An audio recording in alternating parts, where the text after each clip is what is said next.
Right to be Read podcast, episode number 75, Roller Skates, Falls, and Writing.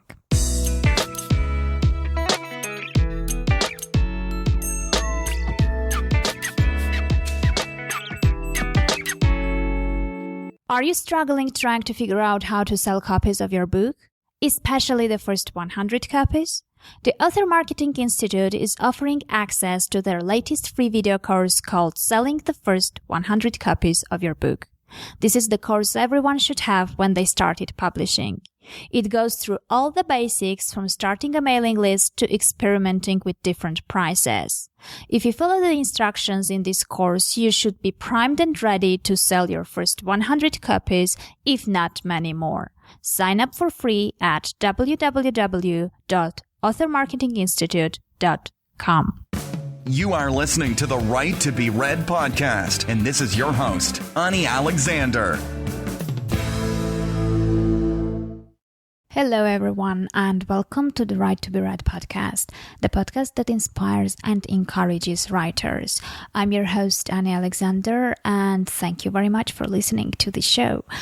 Today I will have a solo episode, so you will have a shorter one and with my voice only, but I believe that it is worth the few minutes that you will be spending with me.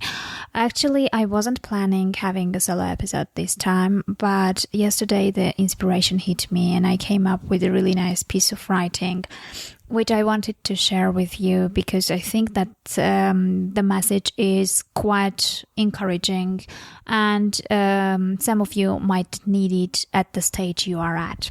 So the thing I wrote yesterday started with a story which kind of came into something else. It kind of developed and got linked to the writing somehow.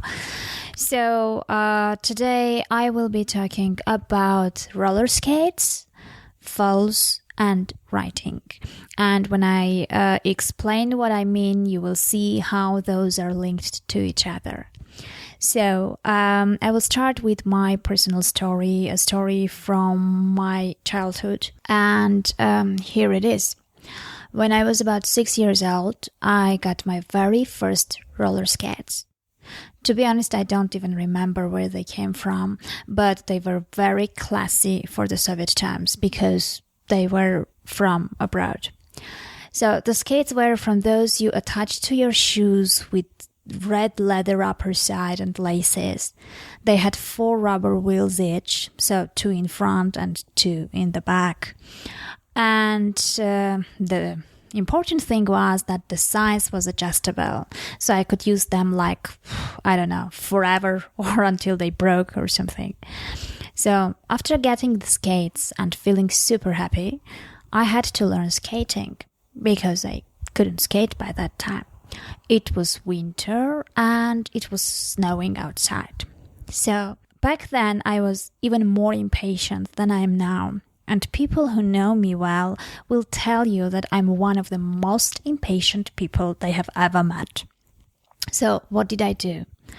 Well, I know what you might be thinking, but no, I did not go outside. Because those who know me well will also tell you that I absolutely and intensely hate cold. So I decided to make my first tries on our living room carpet. Every day I was putting the skates on and trying to move without falling. As you can imagine, there were many falls. Lots of them. I fell on the soft carpet and immediately stood up and tried again.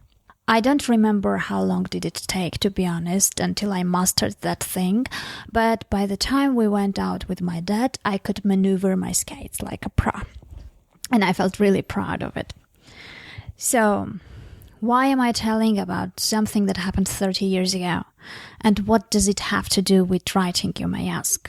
Well, although it's not obvious, but actually it does. I can link it to writing, to entrepreneurship, and absolutely anything else that requires the right mindset.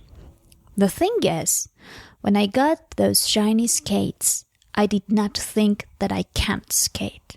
When I was falling on the carpet over and over again, it never occurred to me that I will not be able to learn. I did not even consider giving up. It was not an option I would choose because I never even thought that it could be one of the options. Well, so what happens to us when we grow up? Why do we start getting all those negative thoughts triggered in our mind? Why every time we write something, we keep thinking that it's not good enough? Why do we have so many doubts about sharing our writings with the world? How come our 6-year-old self is so much stronger? How come she keeps standing up after every fall until she reaches the point when she doesn't fall anymore, and we instead close up and stop writing after getting one negative feedback? Well, back then I did not spend hours on that carpet because I wanted others to admire when they saw me skating outside. No, actually, not for that. I did that because I wanted to skate. I wanted to be one of the people who can do that. That's it. So, why do you write? You write because you want to sell your books, or you write because you want to be a writer? Do you think about giving up because you lack encouragement and inspiration? Do you think you can't succeed because you have only 2 readers and one of them is your mom? Well, I've told this many times already, but I think it's worth repeating again. If you are writing and creating a story with your words, then you are a writer. It doesn't matter if what you've written is liked by others or not. It doesn't matter if 2 people read your writing or 100.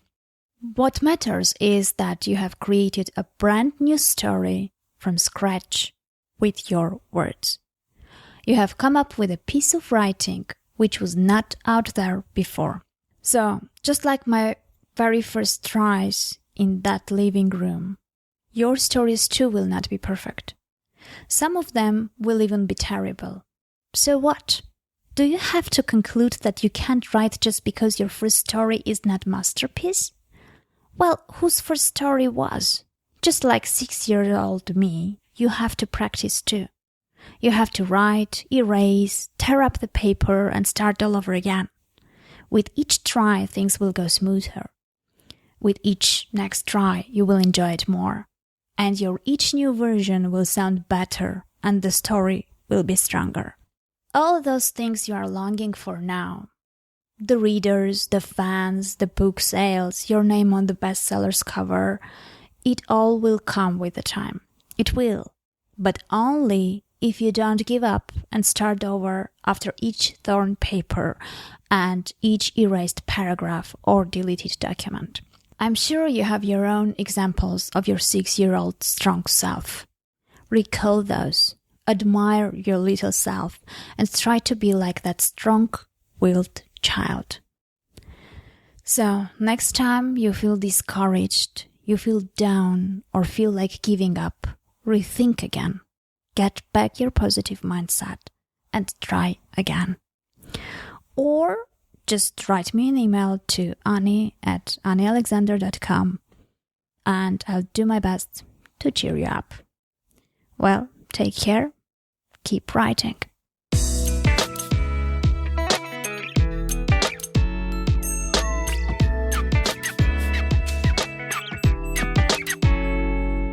Are you struggling trying to figure out how to sell copies of your book, especially the first 100 copies? The Author Marketing Institute is offering access to their latest free video course called Selling the First 100 Copies of Your Book. This is the course everyone should have when they started publishing. It goes through all the basics from starting a mailing list to experimenting with different prices. If you follow the instructions in this course, you should be primed and ready to sell your first 100 copies, if not many more. Sign up for free at www.authormarketinginstitute.com.